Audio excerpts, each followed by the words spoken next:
Uh, so our final speaker today is Chris Burnett, who is the Chief Operating Officer at Map Impact. Chris has over 20 years experience in the geospatial sector with considerable experience in collecting data and building mapping products. Chris leads the development of Map Impact's climate and biodiversity products, and he's also a regular contributor to meetings, conferences and publications on the application of satellite remote sensing in tackling the major environmental challenges our planet faces. Today, Chris is going to share his work on climate resilience, understanding and empowering change. Chris. Thanks very much, Dan. Great to be talking to everyone this morning and some fantastic presentations to follow on from. So, yeah, as you say, Dan, I'm going to be focusing on understanding and empowering change, but through the power of spatial data, which is where my expertise lies. So, just to talk a little bit about Map Impact, those of you who've joined these webinars in the past are probably familiar with us, but we are an environmental services company. We are made up of ecologists, geospatial and Earth observation scientists, and data engineers. And we all work together to create mapping products to help nature count. So we were founded in early 2023, and we've got various team hubs in Bristol, London, and Glasgow. And we work with a range of customers, including local authorities and report providers to provide mapping products. So to start with, the main sort of theme of my presentation here is to look at the global situation essentially. And an article was published in The Guardian just over a month ago now that indicated that the land-based carbon sink is starting to fail, and that was based upon a paper. It's yet to be peer reviewed, but it was titled "Low Latency Carbon Budget Analysis Reveals a Large Decline of the Land Carbon Sink in 2023." And this current slide shows the situation in 2022, where we've got 37 billion metric tons of emissions being pumped into the atmosphere. And we've got about 10 billion metric tons absorbed by the land and ocean based carbon sink respectively, leaving about 17 billion metric tons left in the atmosphere, obviously contributing to global warming, which is why we're in the situation we're in. And in 2023, this paper indicates that the land carbon sink has absorbed significantly less CO2, and obviously that's compounding the effect. We've now got about 25 billion metric tons of CO2 in the atmosphere, and why is this happening, I suppose, is the key question. And it comes back to some of the slides that Julie and Jim have been presenting, which is obviously, drought, decreased water availability are all occurring because of climate change. It is compounding the stress on vegetation and land-based habitats and their ability to absorb carbon. Obviously, humankind and deforestation and land use change are having an impact as well. But also, what this paper has identified is that due to climatic events that occurred in 2023, what we're seeing here is that significant emissions are coming from the land-based carbon sink due to wildfire, heat stress, and drought, which has resulted in a net loss of 20 million tons from the land-based carbon sink.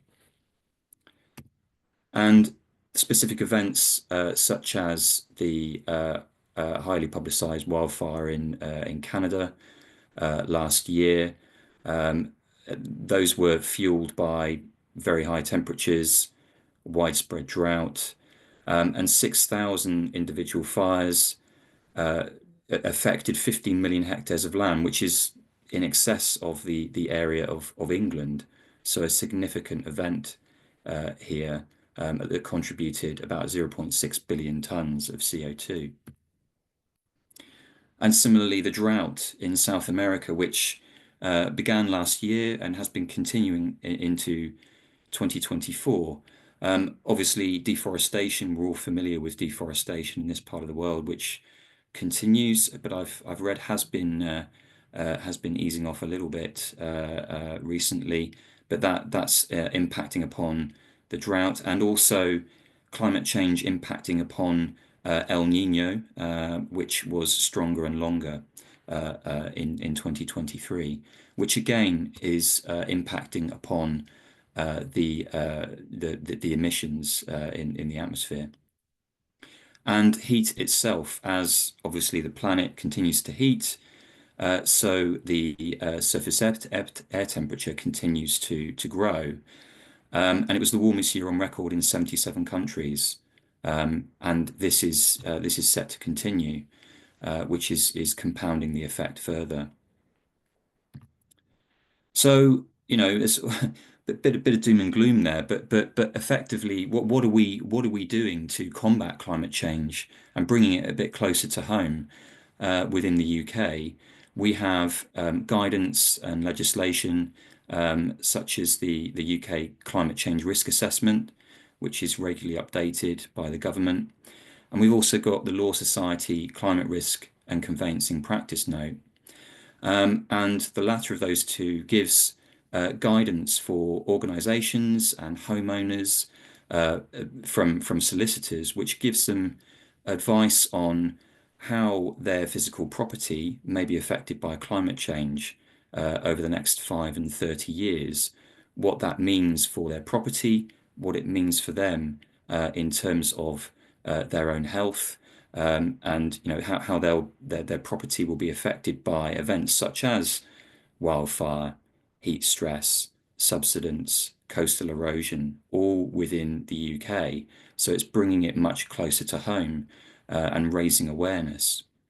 And similarly, in terms of the climate change risk assessment, this talks about nature-based solutions to support climate and nature goals. So it's thinking about particular habitat restoration to mitigate against climate impacts, as Julia was discussing earlier, and considering what particular habitats can we use to mitigate against these climate risks, and also thinking about how can we support nature in particular habitats to adapt to climate change, because climate change is here, and we need to be aware of that, and we need to recognize that. So when we think about habitat restoration, we need to think about, well, what habitats and where, and understanding spatially what we've got, what condition it's in is really important. And the Climate Change Committee in 2018 set some advisory targets in terms of tree planting, which here set a goal to plant 30,000 hectares of tree every year until 2050, which is about 1 million hectares in total. And if we look at the situation in the UK in 2018, we had about 452 million metric tons of carbon emissions being pumped into the atmosphere, and about 18 million metric tons were absorbed by trees specifically. Now, trees aren't the only habitat that can absorb carbon, as we're all aware. But if we were to look at the Climate Change Committee's projections in terms of what trees will absorb by 2050, which is 32 million metric tons, if we assume that the emissions within the UK continue at the same rate as they currently are, we would need to plant 13.9 million hectares of trees to absorb all of those emissions, which is the size of England. So we've got a challenge on our hands here, obviously, and we need to make sure that we protect nature and we reduce emissions to let nature do its job and help us. So climate change is here. Can we empower change, and how? Well, it's important to understand the climate risks and where they are spatially. And it's also important to help the land and marine habitats to support the absorption of CO2. And we can do that in the case of land-based habitats by using spatial data.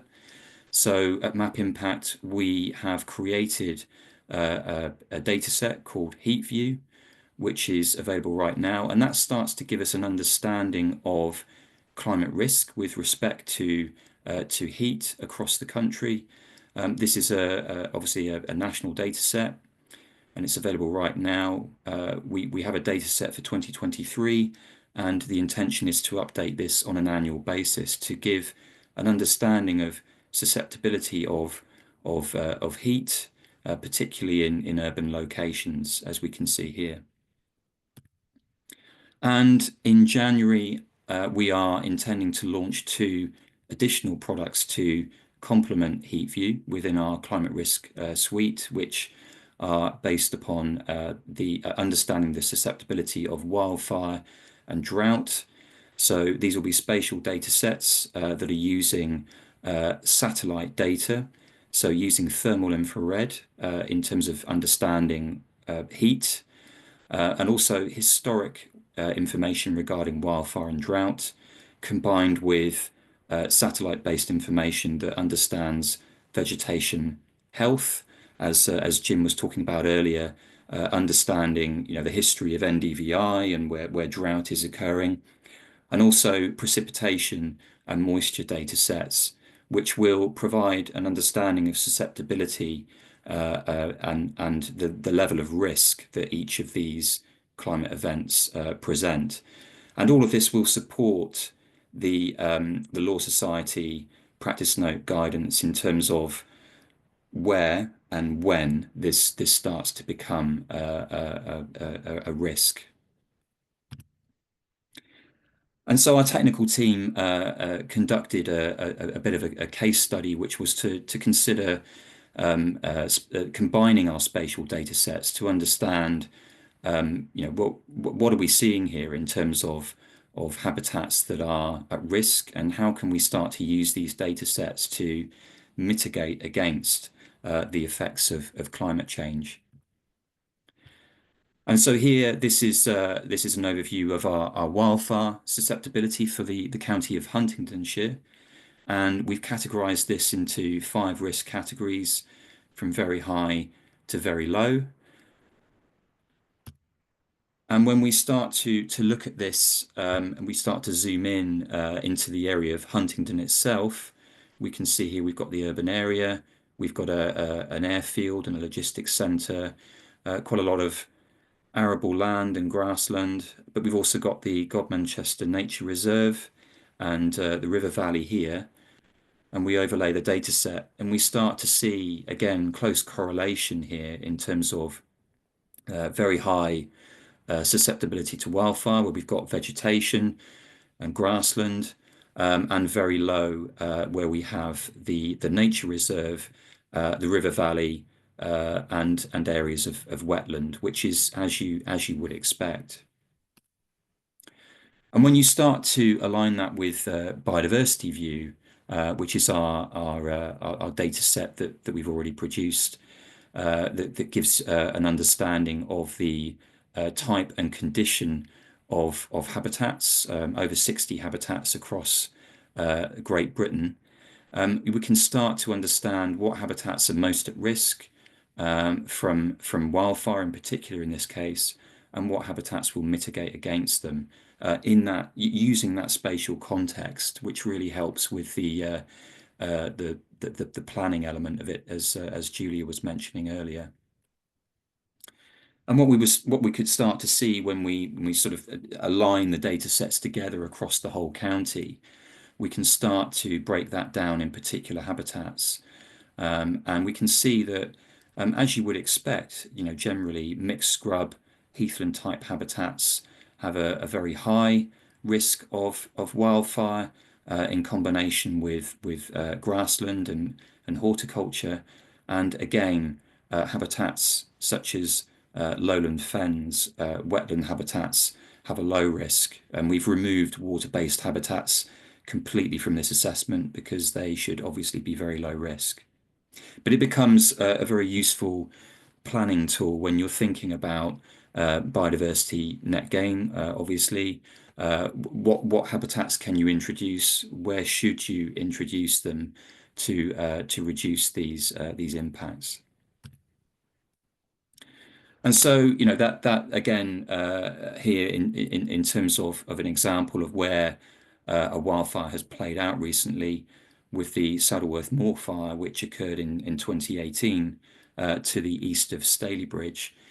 These events do occur, and that event burned 1,000 hectares in 5 days. And the RSPB, when they visited the site in the aftermath, they reported that the wetter areas were undamaged, vegetated gullies acted as fire breaks, and again, as you would expect, heather-dominated areas were most severely affected in this location. And so it's in terms of empowering change and what do we do to reduce the potential for these events occurring? Well, we're working with Wiltshire County Council on their local nature recovery strategy and helping them produce their mapping data sets. And one of the requirements for the LNRS is to consider wider environmental benefits.